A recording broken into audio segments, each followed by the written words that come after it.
If you had to open a restaurant tomorrow, where would you even start? Most people jump straight to the menu, the name, the Instagram account. But the restaurants that survive the first 3 years, they're making a completely different set of decisions in a completely different order. And that sequence matters. So today, here's how to start a restaurant business. The concept choice that determines your entire operating plan. The funding structure that keeps you alive long enough to stabilize. The operations that prevent you from bleeding cash on day one. And the first 90 days, where you either build momentum or fall apart. Framing the concept. You'll hear that 90% of restaurants fail in the first year. That number gets repeated everywhere. But when you look at the data, something doesn't add up. Data Essentials 2025 analysis shows first-year closures closer to 0.9%. Other studies using Bureau of Labor Statistics data report numbers around 17%. The range is huge. So what's actually happening? Restaurants don't fail because of bad luck. They fail because of cash flow problems, cost overruns, and concepts that don't fit their market. All three of those? Fixable, if you know what you're doing. Before you spend a single dollar, you need to answer one question. What type of restaurant are you opening? And I don't mean Mexican food or Italian. Fast casual, full service sit down, food truck, or ghost kitchen. That choice isn't just a label, it's your entire operating plan. Say you're opening a fast casual taco concept in East Austin. That decision instantly tells you the startup budget sits somewhere between $95,000 and $400,000. You need a smaller front of house staff because customers order at a counter. Your target check average is $12 to $18 per person. You're competing with Torchy's and local taqueras on speed and consistency. Now compare that to opening a full-service fine dining spot downtown. Your startup budget jumps to $750,000 or more. You need full waitstaff, sommeliers, and tableside service. Your target check average is $60 to $120 per person. You're competing on experience, not speed. Two completely different restaurants, two completely different businesses. Most people go in with the idea they'll open a restaurant that serves everything. Tacos, burgers, pasta, so they appeal to everyone. But vague concepts lead to scattered execution. You're ordering from too many suppliers. Your kitchen staff can't master anything. Your customers don't know what you're known for. So if you're opening that East Austin taco spot, pick one thing and do it better than anyone else. Just like Franklin Barbecue focused on brisket. Just like Torchy's built an empire on tacos with a signature style. But concept clarity is just the first decision. The next one determines whether you survive long enough to open the doors. Building the foundation. Let's talk about the money. If you're opening that fast casual taco spot, you're looking at somewhere between $95,000 and $400,000 to get the doors open. And here's exactly where that money goes. The lease. In Austin, commercial rent for restaurant space runs around $26 to $32 per square foot annually. Higher if you're in downtown or the Domain. You'll also need to put down a deposit, usually 3 to 6 months of rent up front. Then there's tenants improvements. That's plumbing, electrical, the commercial hood, and the fire suppression system. Kitchen equipment, ranges, fryers, refrigeration, prep tables. A commercial kitchen setup alone can run $50,000 to $150,000, depending on your concept. Additionally, your point of sale system, initial food inventory, staff payroll before you even open, permits and inspections through Austin Public Health, insurance, and marketing for your soft launch. And here's what most people forget. You need a cash cushion. The goal is 12 to 18 months of runway. That means if something goes wrong, a delayed permit, a slower than expected start, a piece of equipment breaks, you're not immediately forced to close. So how do you fund this? Most operators use a mix. Personal savings, bringing in partners, and SBA loans like the 7A or 504 programs for larger purchases. SBA loans require documentation. They want to see your business plan, your financial projections, and proof you've thought this through. One more thing, you need to track your monthly burn rate. That's your fixed costs, rent, insurance, loan payments, plus payroll, plus your variable costs like food and utilities. If your burn rate is $25,000 a month and you have $300,000 in the bank, you've got 12 months. The restaurants that close early aren't victims of bad timing. They're victims of running out of cash before they've had time to stabilize. Which brings us to the next problem. Once the doors open, how do you make sure the cash keeps flowing? Operations and people. Here's what nobody tells you. The food is only half the battle.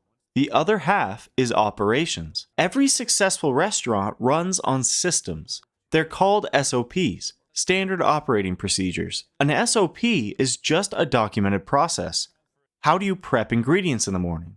What's the exact portion size for each plate? How do you close down the kitchen at night? When you write these down, quality stays consistent and new staff can learn fast. Because here's the staffing reality. Restaurant turnover is brutal. Industry averages sit around 70% to 80% annually. In quick service, it can be higher. That means you're constantly hiring and training. So what do? You pay competitively. You cross-train your staff, so if someone calls out, you're not scrambling. And you document everything, so training doesn't take weeks. Labor costs typically run 25% to 30% of revenue. In a fast casual model, you're saving on front of house staff because customers order at a counter, but you still need reliable back of house people who can execute under pressure. Now let's talk suppliers. Get 2 suppliers for every major category: produce, meat, dry goods. You want a primary and a backup.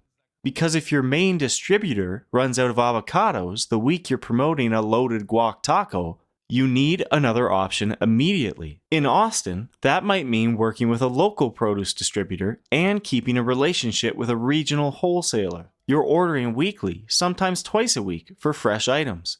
Smooth systems beat flashy menus. The restaurants that survive are the ones where the kitchen can handle a rush without falling apart, where new hires can step in and perform, and where ingredient flow is predictable. But even the best operations mean nothing if your menu economics don't work. Menu strategy. Let's talk about your menu.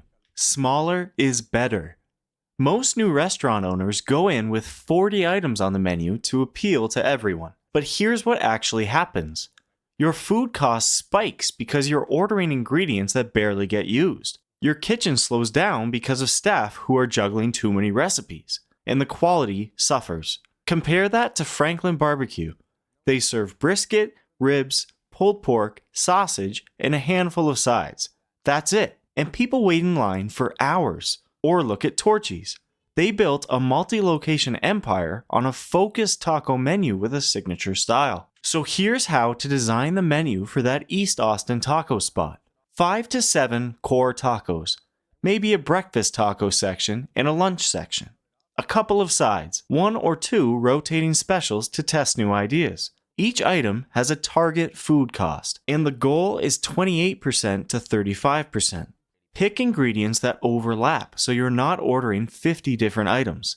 If you use black beans in 3 tacos, you're buying black beans in bulk, and your per unit cost drops. Now let me show you 2 quick calculations. First, food cost. You're selling a loaded breakfast taco for $8. Industry standard says your food cost should be around 30% of that price. So $8 times 30% equals $2.40. That's how much the eggs, tortilla, cheese, and salsa should cost you. Why does this matter? Because that remaining $5.60 has to cover labor, rent, utilities, and profit. If your ingredients cost $4 instead of $2.40, you just lost most of your margin. Second calculation, the delivery app reality. That same $8 taco gets ordered through DoorDash. The platform charges you a commission, typically 15% to 30%, let's say 25%. That's $2 gone immediately. Now you're working with $6. Your food cost is still $2.40. So you've got $3.60 left to pay labor, rent, and make a profit. This is why restaurants can have massive delivery volume and still lose money. The math just doesn't work unless you either raise your prices on delivery apps or tightly control your costs. A focused menu isn't just about controlling costs. Focused menus are faster to execute, easier to train staff on, and they give customers a clear reason to come to you. But a great menu means nothing if no one knows you exist. Creating buzz. The restaurant's almost ready. You've got your concept, your money, your systems, your menu. Now, how do you actually get customers through the door? You don't need a massive ad budget. You need to be smart about where your customers are looking. Local collaborations. In Austin, that means partnering with local breweries, setting up farmers markets, and doing pop-ups at food trailer parks. Short-form video. Surveys show a huge share of younger diners discover restaurants through TikTok or Instagram Reels. Someone posts a 15-second video of your breakfast taco getting assembled. It goes semi-viral, and suddenly you've got a line at 8 a.m. The catch? You need to be ready for that surge. If your systems aren't tight and you can't handle the volume, those customers don't come back. Delivery apps. DoorDash, Uber Eats, they give you the reach. But remember those economics we just talked about. They're taking 15% to 30% per order, so you use them strategically. Community building. This is the long game. You're sponsoring a local soccer team, you're participating in Austin food festivals, and you're building relationships with food bloggers and local press. Marketing isn't about advertising. It's about telling a story that makes people want to be a part of what you're building. But all the marketing in the world won't save you if you mess up the launch. First 90 days. You're 6 weeks from opening. Here's exactly what that timeline looks like. Pre-opening phase. You're finalizing equipment orders, securing your lease, applying for permits through Austin Public Health, and hiring your core team, your chef or head cook, and your manager. You're running a soft open where you invite friends, family, maybe some local food writers. No public promotion yet. You're just testing. During that soft open, you're watching everything. How long does each plate take? Are portions consistent? What's the complaint rate? You're adjusting recipes, tweaking your prep workflow, and making sure your staff can handle the pressure. Week 1 of the official launch. You keep the menu tight. You're not running promotions yet. You're focused on stability. Can you get orders out in under 10 minutes? Are customers coming back? Months 1 to 3. This is where you're making small daily adjustments that compound into major improvements. Maybe ticket times are too slow, so you reorganize your kitchen layout. Maybe you're running out of a popular item every Saturday, so you adjust your ordering cadence. You're tracking repeat customers through your POS system. You're locking in your supplier rhythm, and you're not chasing every marketing idea. The restaurants that survive this phase resist the urge to do too much too fast. They fix the fundamentals first. They build a base of regulars, and then they scale. But how do you know if you're actually on track? Measuring success.